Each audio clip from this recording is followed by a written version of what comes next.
Assalamualaikum warahmatullahi wabarakatuh.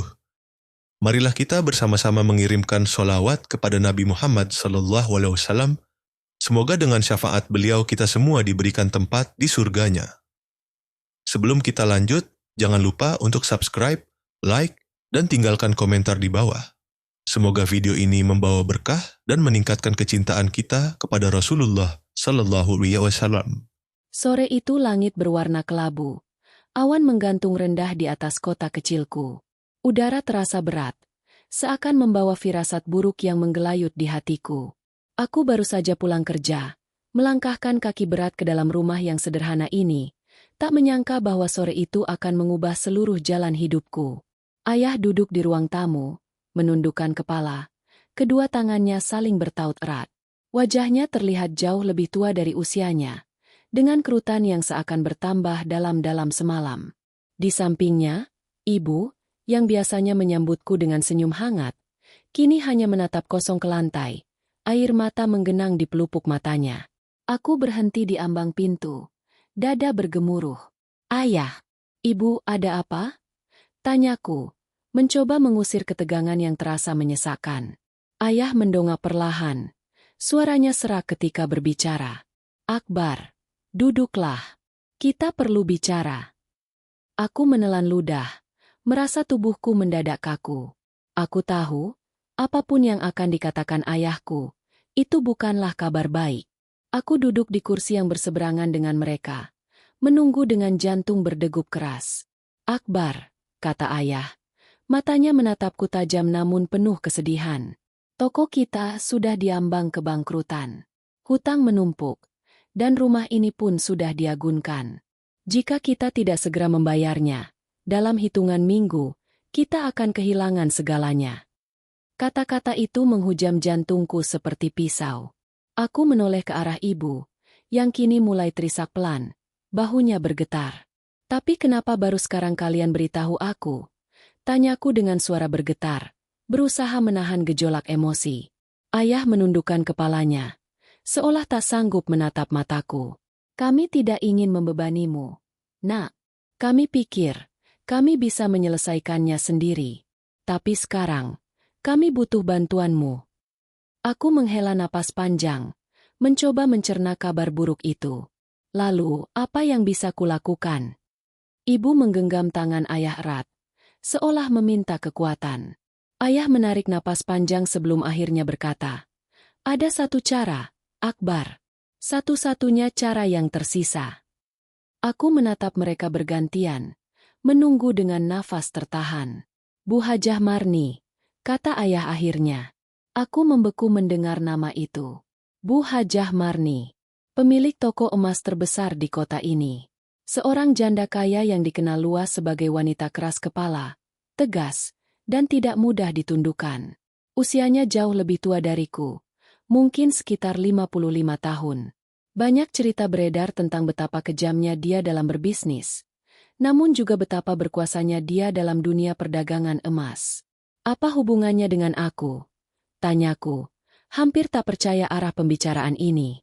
Ayah menelan ludah. "Bu Hajah bersedia membantu kita, melunasi seluruh hutang, menyelamatkan toko, menyelamatkan rumah ini jika kau setuju menikah dengannya." Dunia seakan berhenti berputar. Aku terpaku, seolah-olah baru saja disambar petir. "Menikah dengannya?" Suaraku nyaris tak terdengar. Ibu menangis lebih keras, menutupi wajahnya dengan kedua tangan. Ayah hanya menunduk, seolah tak kuasa menatap wajahku. "Akbar," kata ayah dengan suara berat, "ini satu-satunya cara." Aku berdiri, kursi bergeser keras di lantai. "Tidak, itu gila. Aku tidak bisa. Aku masih muda. Aku punya impian." Ayah bangkit perlahan, mendekatiku, tangannya terulur. Namun aku mundur satu langkah. "Ayah mohon, Nak," katanya lirih. "Ayah sudah terlalu tua untuk mencari jalan keluar lain. Jika rumah ini disita, ibumu, adik-adikmu, mereka akan terlantar. Semua ini bergantung padamu." Aku menggeleng. Air mata panas mulai memenuhi mataku. Aku merasa seperti seekor burung yang baru saja patah kedua sayapnya. Dipaksa untuk terbang di tengah badai. Di luar, hujan mulai turun. Rintik-rintiknya menghantam genting dengan irama sedih. Seakan dunia pun ikut meratapi nasibku. Aku berjalan ke kamar, membanting pintu, lalu menjatuhkan diri ke ranjang. Aku menatap langit-langit dengan pandangan kosong, merasakan dadaku sesak.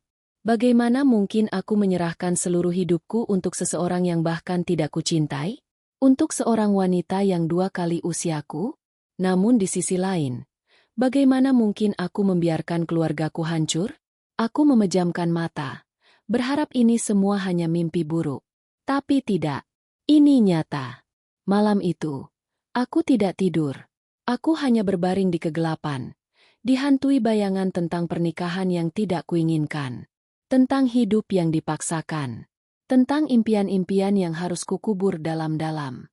Keesokan paginya, dengan langkah berat dan hati yang koyak, aku membuat keputusan. Demi keluarga yang kucintai, aku akan mengorbankan diriku. Aku akan menikahi Bu Hajah Marni. Pagi itu, udara terasa berat menusuk ke dalam kulit. Matahari bahkan enggan bersinar cerah, seolah tahu betapa kelamnya keputusan yang harus kujalani hari ini. Dengan jas sederhana dan sepatu yang sudah mulai usang, aku berdiri di depan sebuah rumah megah bergaya kolonial yang terletak di pinggir kota. Rumah itu adalah milik Bu Hajah Marni. Pagar besi setinggi 3 meter menjulang kokoh, seolah membentengi kekayaan dan kekuasaan di baliknya. Di halaman luas, terparkir 2 mobil mewah yang mengkilat meski cuaca mendung. Aku menelan ludah, mencoba menenangkan degup jantungku yang tidak beraturan. Ayah berdiri di sampingku, menggenggam bahuku dengan erat. Berusahalah bersikap sopan, nak, bisiknya, suaranya bergetar. Ingat, ini demi kita semua. Aku mengangguk pelan, meski dalam hati aku merasa seperti seekor kambing yang diarak menuju tempat penyembelihan. Pintu pagar terbuka otomatis. Seorang lelaki paruh-baya yang sepertinya adalah penjaga rumah itu mengangguk sopan kepada kami, mempersilakan masuk. Kami melangkah melewati jalan setapak batu marmer, melewati taman bunga yang tertata rapi namun terasa dingin dan asing. Ketika kami sampai di beranda, pintu utama terbuka. Di sanalah dia berdiri. Bu Hajah Marni. Dia mengenakan kebaya biru tua dengan bordiran emas.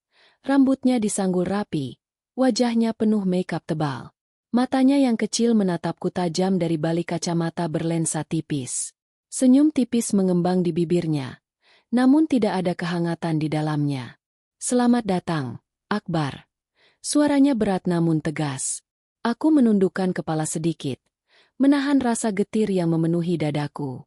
Ayah menyikutku pelan, memberi isyarat agar aku berbicara.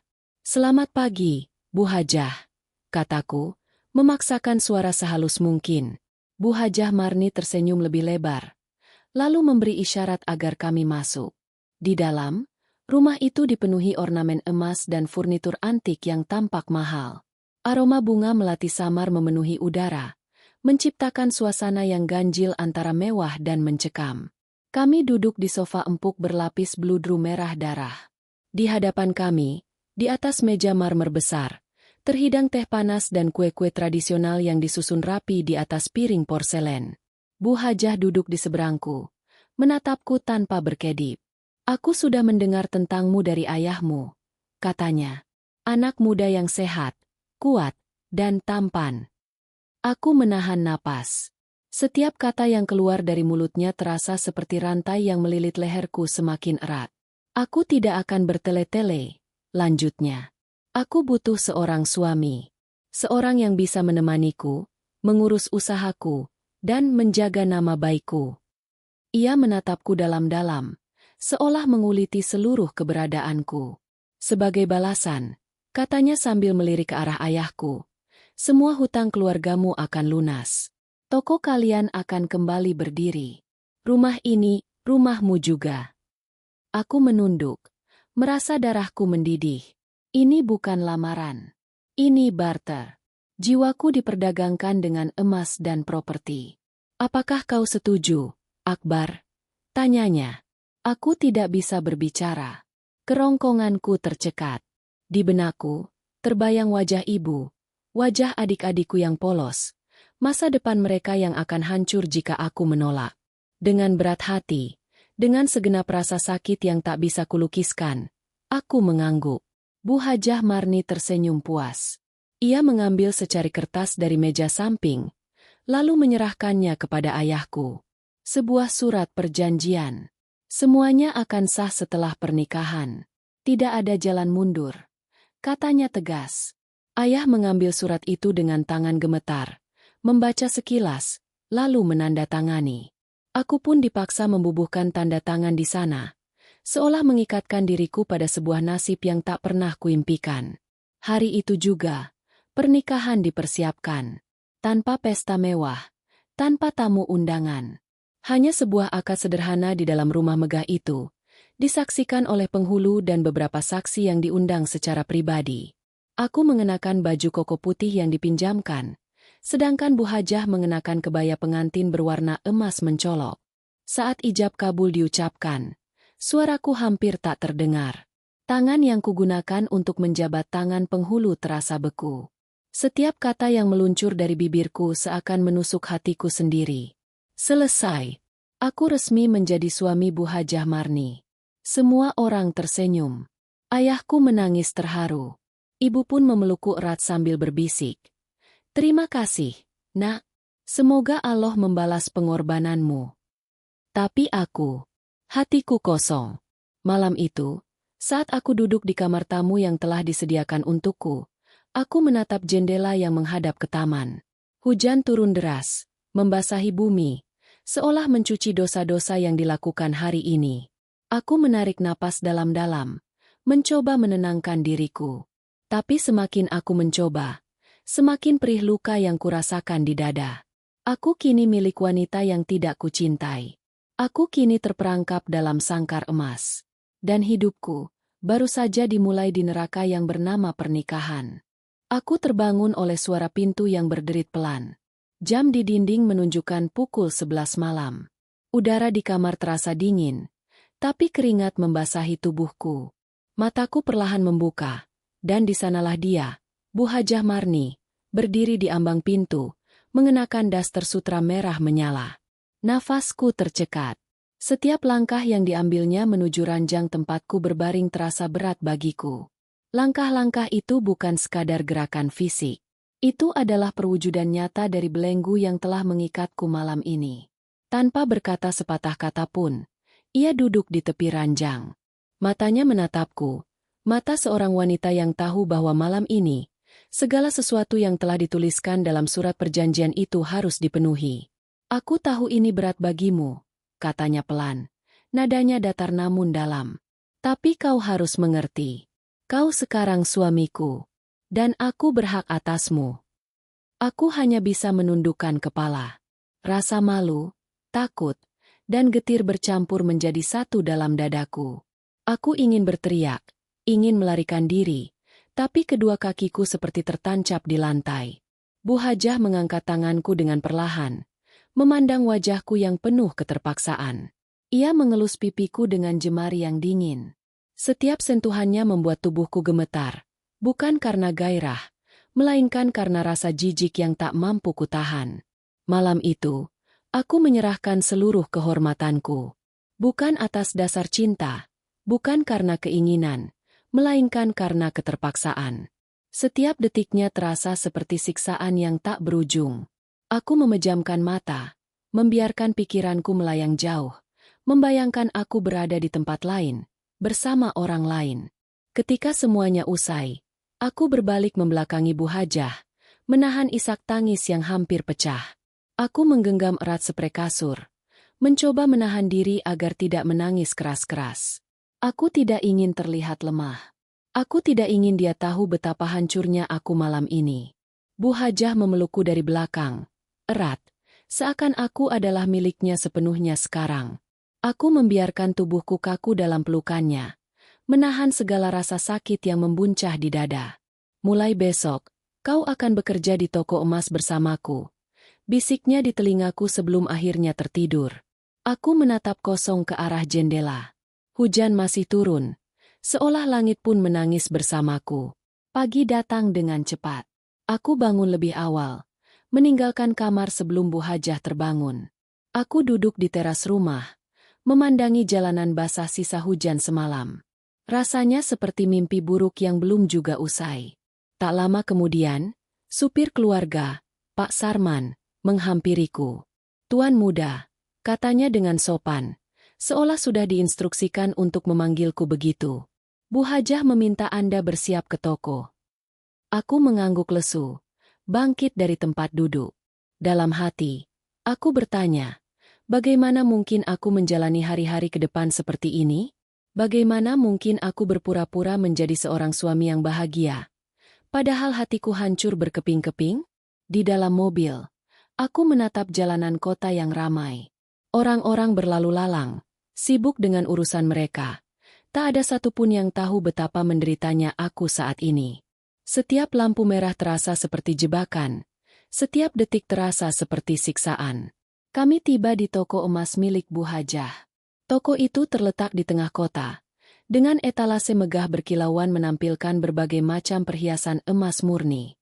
Di atas pintu toko, nama besar, Toko Emas Marni, terpampang dengan huruf emas tebal. Saat aku melangkah masuk, seluruh pegawai toko langsung berdiri, memberi salam hormat. Aku tahu, mulai hari ini, aku bukan hanya suami Bu Hajah, tapi juga pewaris usahanya. Bu Hajah muncul dari ruang belakang, mengenakan setelan resmi berwarna gelap. Senyumnya lebar, penuh kemenangan. "Selamat datang di dunia barumu, Akbar," katanya sambil menepuk bahuku. Aku hanya bisa mengangguk lemah. Hari itu, aku diajarkan bagaimana mengelola toko, bagaimana bertransaksi dengan pelanggan, bagaimana menjaga stok emas. Setiap kali aku melihat emas-emas itu, kilauannya terasa menyilaukan, seolah mengejekku. Emas-emas itulah yang menjadi alasan aku harus menjual seluruh harga diriku. Pegawai-pegawai lain bersikap sopan, tapi aku tahu mereka membicarakanku di belakang. Bisik-bisik kecil, senyum sinis yang mereka sembunyikan dengan pura-pura sibuk. Aku tahu, mereka semua melihatku bukan sebagai tuan muda, melainkan sebagai anak muda malang yang menikahi janda tua demi harta. Waktu terasa berjalan sangat lambat. Setiap jam terasa seperti berhari-hari. Ketika akhirnya toko tutup, aku merasa seolah baru saja bertahan dari perang panjang. Di dalam mobil dalam perjalanan pulang, Bu Hajah menggenggam tanganku. "Kau melakukannya dengan baik hari ini," katanya. Aku hanya membalas dengan senyuman tipis yang dipaksakan. Saat kami tiba di rumah, aku langsung menuju kamar. Aku ingin berbaring, menenggelamkan diri dalam tidur, berharap bisa melupakan segalanya. Tapi Bu Hajah mengetuk pintu. "Akbar, malam ini kita makan malam bersama keluarga besarku. Semua akan hadir. Mereka ingin bertemu denganmu." Aku menelan ludah. Malam ini, aku harus berpura-pura lagi. Aku harus memakai topeng kebahagiaan, berdiri di antara orang-orang yang akan menilaiku, mencibirku dalam diam. Dan aku harus bertahan. Untuk keluargaku. Untuk hutang yang telah lunas dengan harga yang sangat mahal. Aku menatap bayanganku di cermin. Wajahku tampak asing. Seorang pemuda yang telah kehilangan segalanya demi menyelamatkan keluarganya. Dan aku sadar, neraka ini baru saja mulai. Malam itu, rumah besar Bu Hajah Marni dihiasi lampu-lampu gantung yang berkilauan.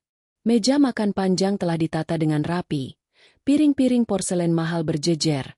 Gelas-gelas kristal berkilat di bawah cahaya lampu. Aroma masakan khas Melayu memenuhi ruangan, menggoda siapapun yang menghirupnya. Aku berdiri di depan cermin, mengenakan kemeja putih polos dan celana kain hitam. Penampilanku rapi, tapi wajahku tak bisa membohongi isi hatiku. Mata yang sayu, sorot yang kosong.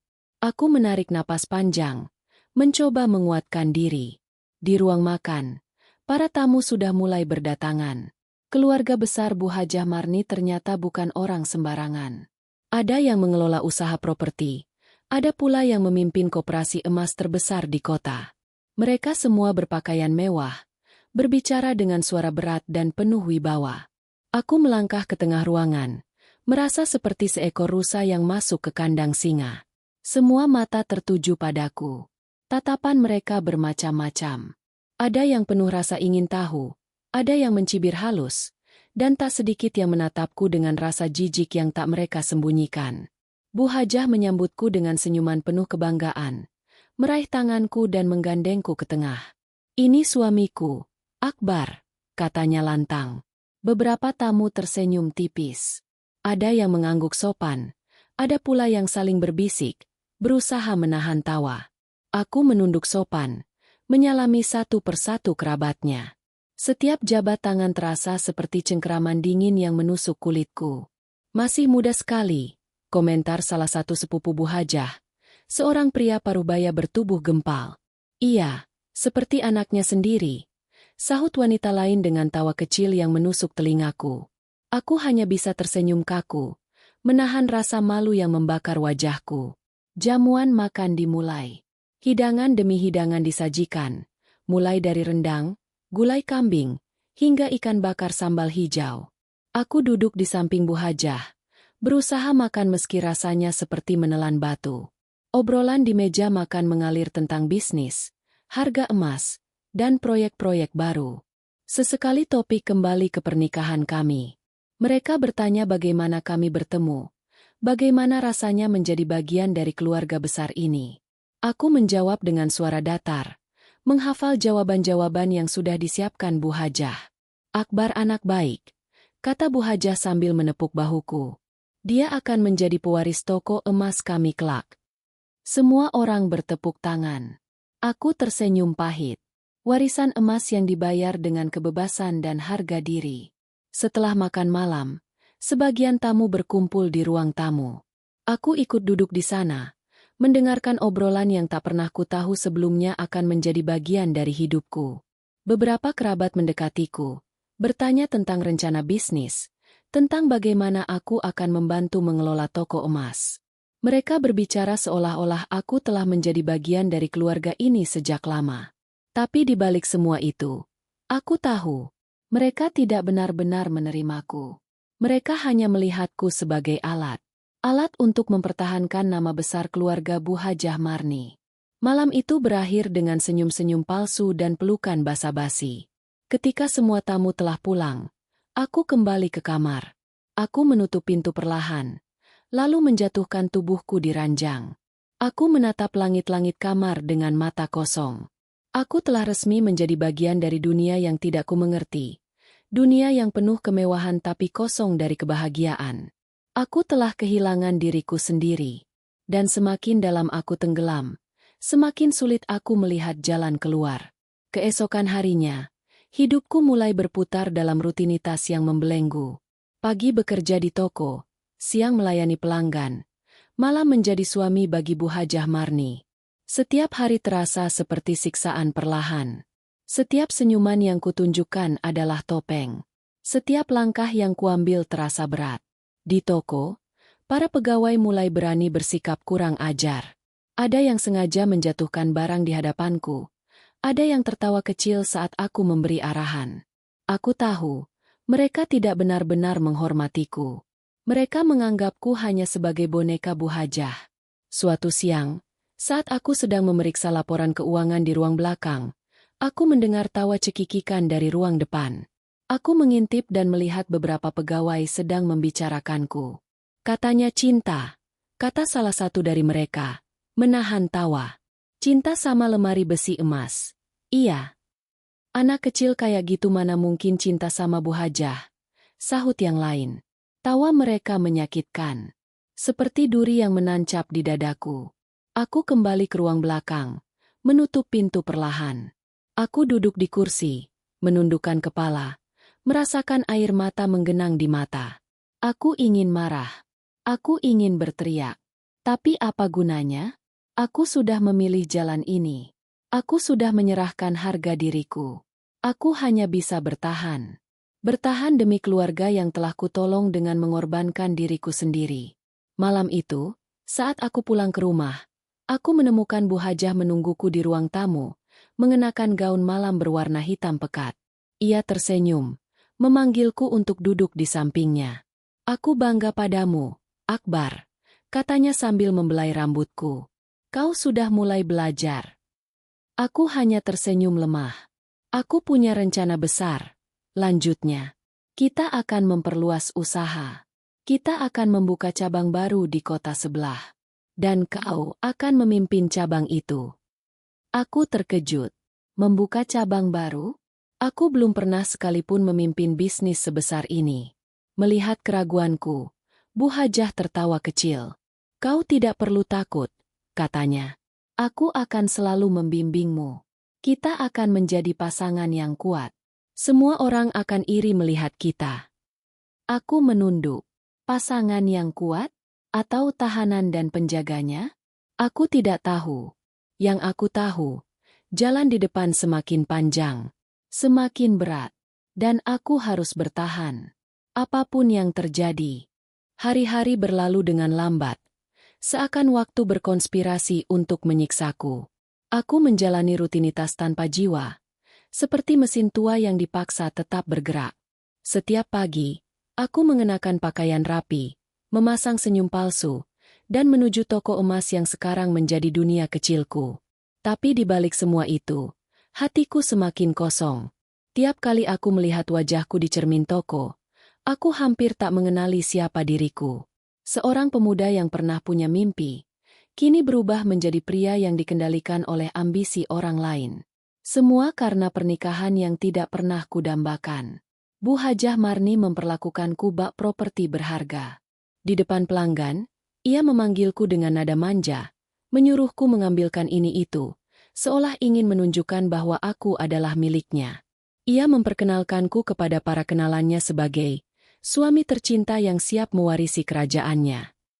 Aku hanya bisa menahan perasaan. Namun luka batin itu semakin menganga ketika aku menyadari bahwa dunia luar memandangku dengan sebelah mata.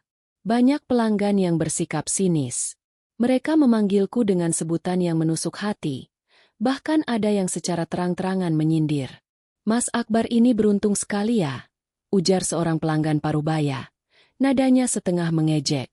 Dapat istri yang bukan hanya cantik, tapi juga kaya raya. Tawa-tawa kecil mengikuti ucapan itu. Aku hanya tersenyum kaku, menahan amarah yang membara dalam dada. Malam harinya, saat makan malam, Bu Hajah membahas rencana membuka cabang baru. Ia bersemangat. Matanya berbinar penuh ambisi. Aku sudah membeli tanah di pusat kota sebelah, katanya dengan bangga. Kita akan membangun toko emas terbesar di sana. Kau akan menjadi direktur utama. Aku menelan ludah. Aku tahu, dalam rencana itu, aku bukanlah pemimpin sejati. Aku hanyalah boneka yang digerakkan oleh kekuasaan dan harta. Tapi aku tidak punya pilihan. Aku sudah mengikatkan diriku pada janji yang tidak bisa kutarik kembali. Beberapa hari kemudian, aku diundang ke acara pameran emas terbesar di kota. Bu Hajah ingin memperkenalkanku secara resmi kepada para kolega bisnisnya. Aku mengenakan setelan jas hitam yang disiapkan khusus untuk malam itu. Di dalam mobil, Bu Hajah menggenggam lenganku erat, seolah ingin memastikan semua orang tahu bahwa aku miliknya. Gedung pameran itu megah. Lampu kristal menggantung dari langit-langit tinggi, memantulkan kilauan emas dari setiap sudut ruangan. Para tamu mengenakan pakaian terbaik mereka, berbicara dengan suara rendah namun penuh wibawa. Begitu kami memasuki ruangan, semua mata langsung tertuju pada kami. Bu Hajah melangkah dengan percaya diri, menarikku bersamanya. Ia memperkenalkanku kepada setiap orang penting di sana. Bankir, pengusaha, pejabat pemerintah. Semua menyalamiku dengan tatapan menilai. Beberapa wanita muda memandangku dengan sorot mata aneh, seolah bertanya-tanya mengapa aku, seorang pria muda, memilih menikahi seorang wanita setua Bu Hajah. Aku merasa seperti dipajang, seperti barang berharga yang dipamerkan kepada dunia. Puncak rasa maluku terjadi saat salah satu kolega Bu Hajah, seorang pria tua berperut buncit, menepuk bahuku dengan keras dan berkata, "Kau memang pintar memilih jalan hidup, nak. Tidak perlu kerja keras, cukup menikahi yang tepat, dan hidupmu terjamin." Tawa meledak di sekelilingku. Tawa yang menusuk lebih dalam daripada hinaan apapun yang pernah kudengar. Aku menundukkan kepala, menahan air mata yang hampir tumpah. Aku merasa telanjang di hadapan mereka. Semua harga diriku tercabik-cabik tanpa ampun.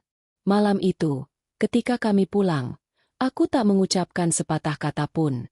Aku hanya menatap keluar jendela, melihat lampu-lampu kota yang berlalu, seperti mimpi-mimpi yang telah hilang dari genggamanku. Bu Hajah menyadari perubahan sikapku, tapi ia memilih diam. Ia tahu, tidak ada tempat bagiku untuk melarikan diri. Aku telah terperangkap dalam dunianya. Keesokan paginya, aku duduk sendirian di ruang tamu, memandangi berkas-berkas proyek pembangunan cabang baru.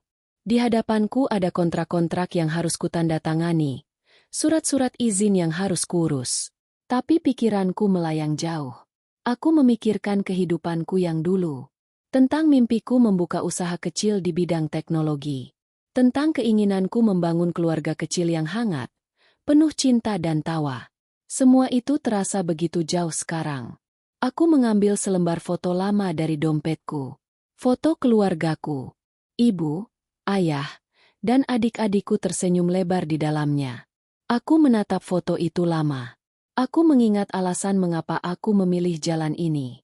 Demi mereka. Demi ibu yang selalu berdoa untukku. Demi ayah yang menahan air mata saat menyerahkan hidupku. Demi adik-adikku yang masih membutuhkan masa depan. Aku menggenggam foto itu erat-erat, lalu menarik napas panjang. Aku harus kuat. Aku harus bertahan. Tak peduli seberapa besar luka yang harus kutanggung. Tak peduli seberapa dalam penghinaan yang harus kutelan. Aku harus bertahan. Hari-hari berikutnya, aku bekerja lebih keras. Aku belajar mengelola toko dengan lebih baik. Aku mengikuti seminar-seminar bisnis, berkenalan dengan supplier baru, memperluas jaringan. Aku membangun reputasiku sendiri, perlahan tapi pasti. Aku ingin membuktikan kepada dunia bahwa aku bukan hanya suami muda dari janda kaya. Aku ingin membuktikan bahwa aku bisa berdiri di atas kakiku sendiri, meski dunia berusaha menjatuhkanku. Tapi di balik semua itu, luka di hatiku tidak pernah benar-benar sembuh. Setiap malam, saat aku menatap langit-langit kamar, aku masih merasakan kehampaan itu. Setiap pagi, saat aku mengenakan topeng kebahagiaan, aku tahu bahwa aku sedang menipu diriku sendiri. Aku hidup, tapi aku tidak benar-benar hidup. Dan jauh di dalam hatiku, aku tahu, pertempuran sesungguhnya baru saja dimulai. Musim hujan mulai datang. Setiap pagi jalanan kota diselimuti kabut tipis, dan udara membawa aroma tanah basah yang menusuk hidung. Di tengah pergantian musim itu, aku tetap melangkah dengan berat ke toko emas Bu Hajah Marni, tempat di mana aku menukar seluruh harga diriku dengan kilauan emas. Setiap hari aku berpura-pura. Pura-pura menjadi suami yang bangga. Pura-pura menjadi pengusaha muda yang sukses. Padahal jauh di dalam hatiku, aku hanyalah pria malang yang kehilangan arah. Bu Hajah semakin mengekangku. Ia tidak hanya mengatur pekerjaanku di toko, tapi juga kehidupanku di luar. Semua kegiatanku harus dilaporkan kepadanya.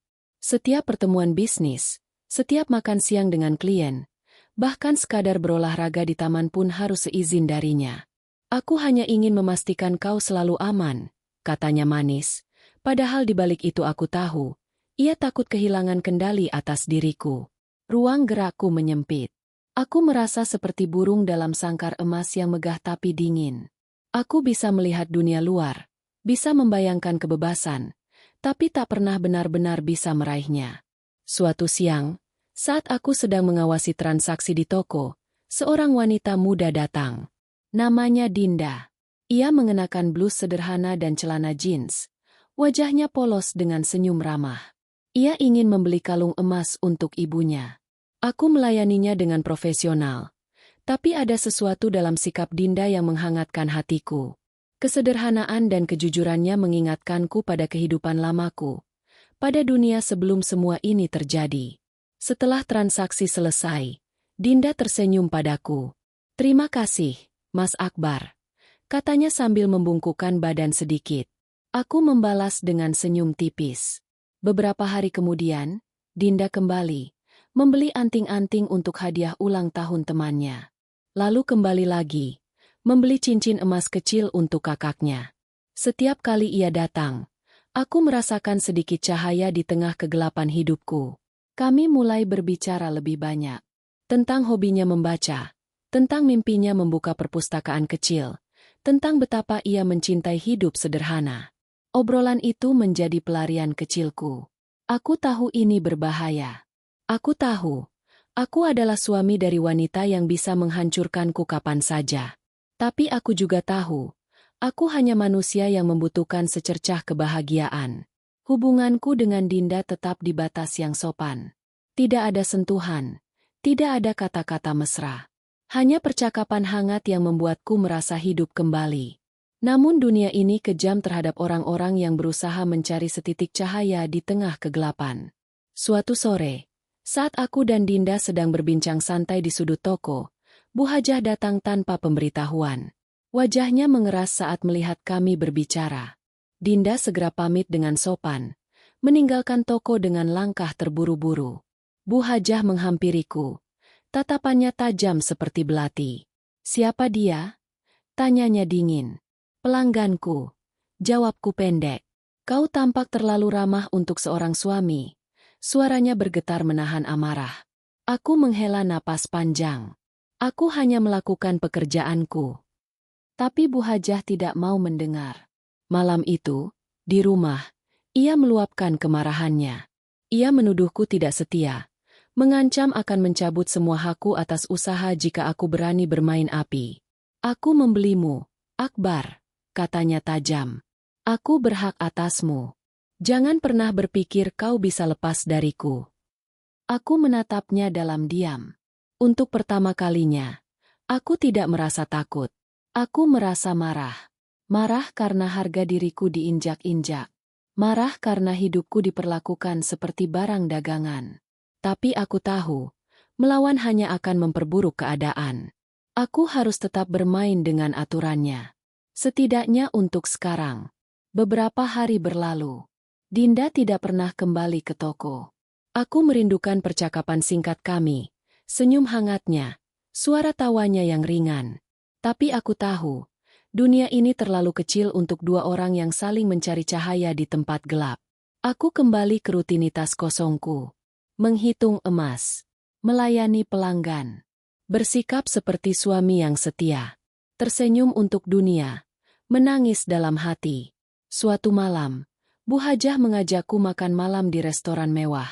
Ia mengenakan gaun malam biru tua, perhiasan emas menghiasi leher dan pergelangan tangannya.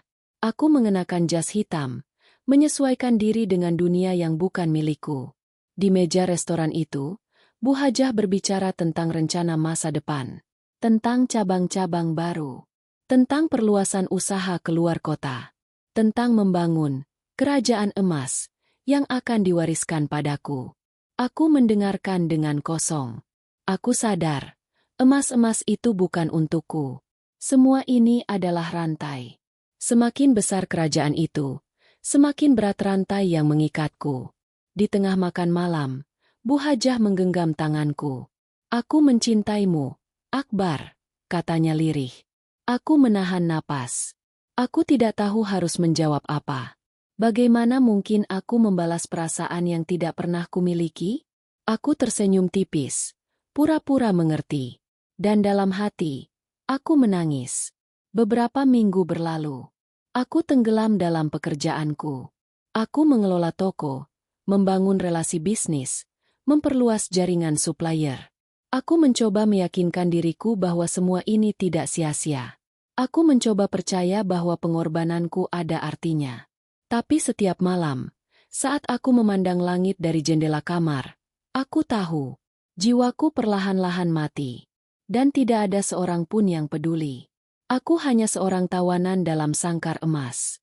Dan dunia di luar sana terasa semakin jauh dari jangkauanku. Hari itu, langit begitu gelap meski jam baru menunjukkan pukul 2 siang. Angin bertiup kencang, membawa aroma hujan yang sebentar lagi akan mengguyur kota. Aku duduk di ruang kerja toko, menatap tumpukan laporan penjualan yang sudah berhari-hari tidak kusentuh. Kepalaku penuh dengan ribuan pikiran yang saling berbenturan. Semuanya tentang hidupku yang hampa, tentang masa depan yang rasanya sudah tak lagi menjadi milikku. Pintu ruang kerja diketuk. Aku menoleh, melihat Bu Hajah Marni masuk dengan langkah percaya diri. Ia mengenakan setelan jas mahal. Wajahnya penuh wibawa.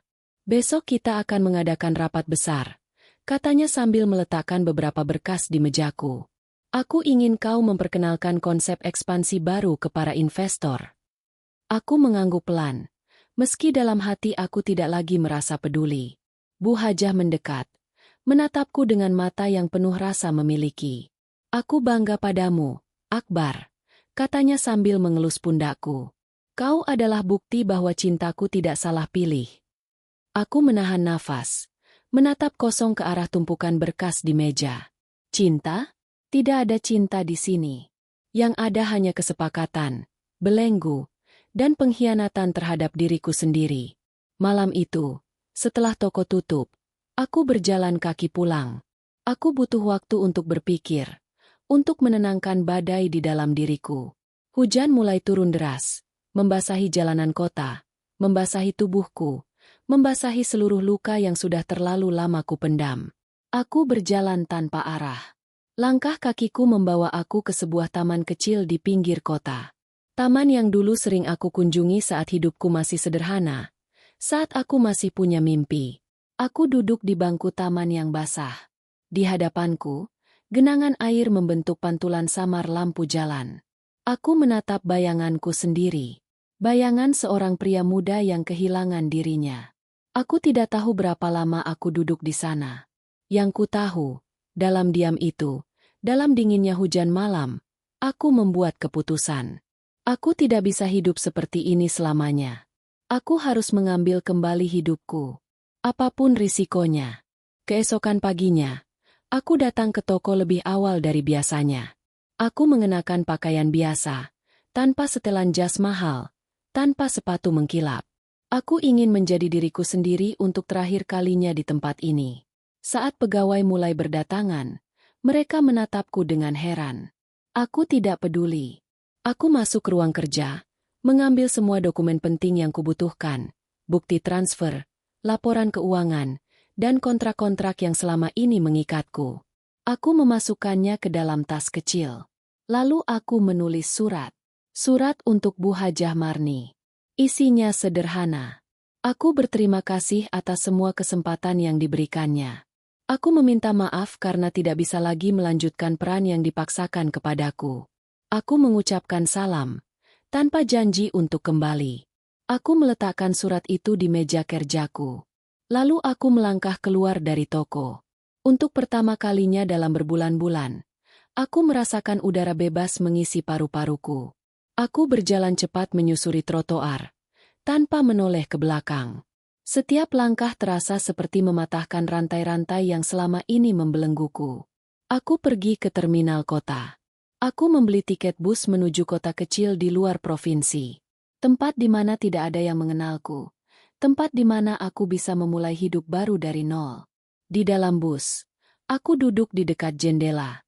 Aku menatap keluar, melihat kota yang semakin lama semakin menjauh.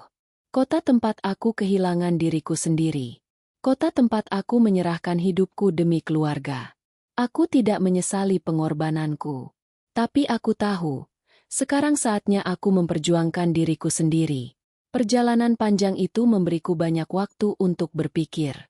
Aku memikirkan semua luka yang kutanggung. Semua penghinaan yang kutelan. Semua malam panjang yang kulewati dengan tangis diam-diam. Tapi aku juga memikirkan harapan kecil yang masih tersisa dalam hatiku. Harapan untuk hidup bebas. Untuk mencintai tanpa paksaan. Untuk membangun mimpi dengan kedua tanganku sendiri. Saat bus memasuki kota kecil yang menjadi tujuanku, langit mulai cerah. Matahari sore menembus awan tipis, memandikan jalanan sempit dengan cahaya keemasan. Aku turun dari bus dengan langkah ringan. Tidak membawa apa-apa selain pakaian di punggungku dan secercah tekad di hatiku. Aku menyewa kamar kecil di penginapan sederhana. Aku mulai mencari pekerjaan, apa saja, asal halal dan bisa membuatku hidup mandiri. Aku bekerja keras. Menjadi pelayan di warung kopi. Menjadi kurir paket. menjadi penjaga toko alat tulis. Apapun yang bisa kulakukan dengan sepenuh hati. Aku menikmati setiap peluh yang mengalir di dahiku. Karena untuk pertama kalinya setelah sekian lama, peluh itu adalah milikku sendiri. Beberapa bulan berlalu, aku mulai menabung sedikit demi sedikit. Aku menyewa kios kecil di pasar kota. Aku membuka usaha jasa servis alat elektronik sederhana, sesuatu yang dulu pernah menjadi hobiku. Usahaku perlahan berkembang. Pelanggan mulai berdatangan. Mereka datang bukan karena nama besar atau kekayaan. Mereka datang karena kejujuran dan kerja keras. Untuk pertama kalinya dalam hidupku, aku merasa berarti. Bukan karena emas. Bukan karena harta. Tapi karena diriku sendiri. Suatu sore, saat aku sedang membereskan kios kecilku, seorang gadis muda datang membawa radio tua. Aku memperbaikinya sambil mengobrol ringan. Namanya Hana. Senyumnya tulus. Tawanya ringan. Tidak ada beban. Tidak ada paksaan. Hanya dua jiwa sederhana yang bertemu di tengah kesederhanaan. Aku tidak tahu kemana hidup akan membawaku bersama Hana. Tapi aku tahu satu hal. Aku tidak akan pernah lagi menyerahkan hidupku untuk sesuatu yang bukan pilihanku. Aku akan menjalani hidup ini dengan caraku sendiri. Dengan penuh luka. Tapi juga dengan penuh harapan. Karena aku tahu, kebebasan ini adalah harga yang pantas untuk segala penderitaan yang pernah kutanggung.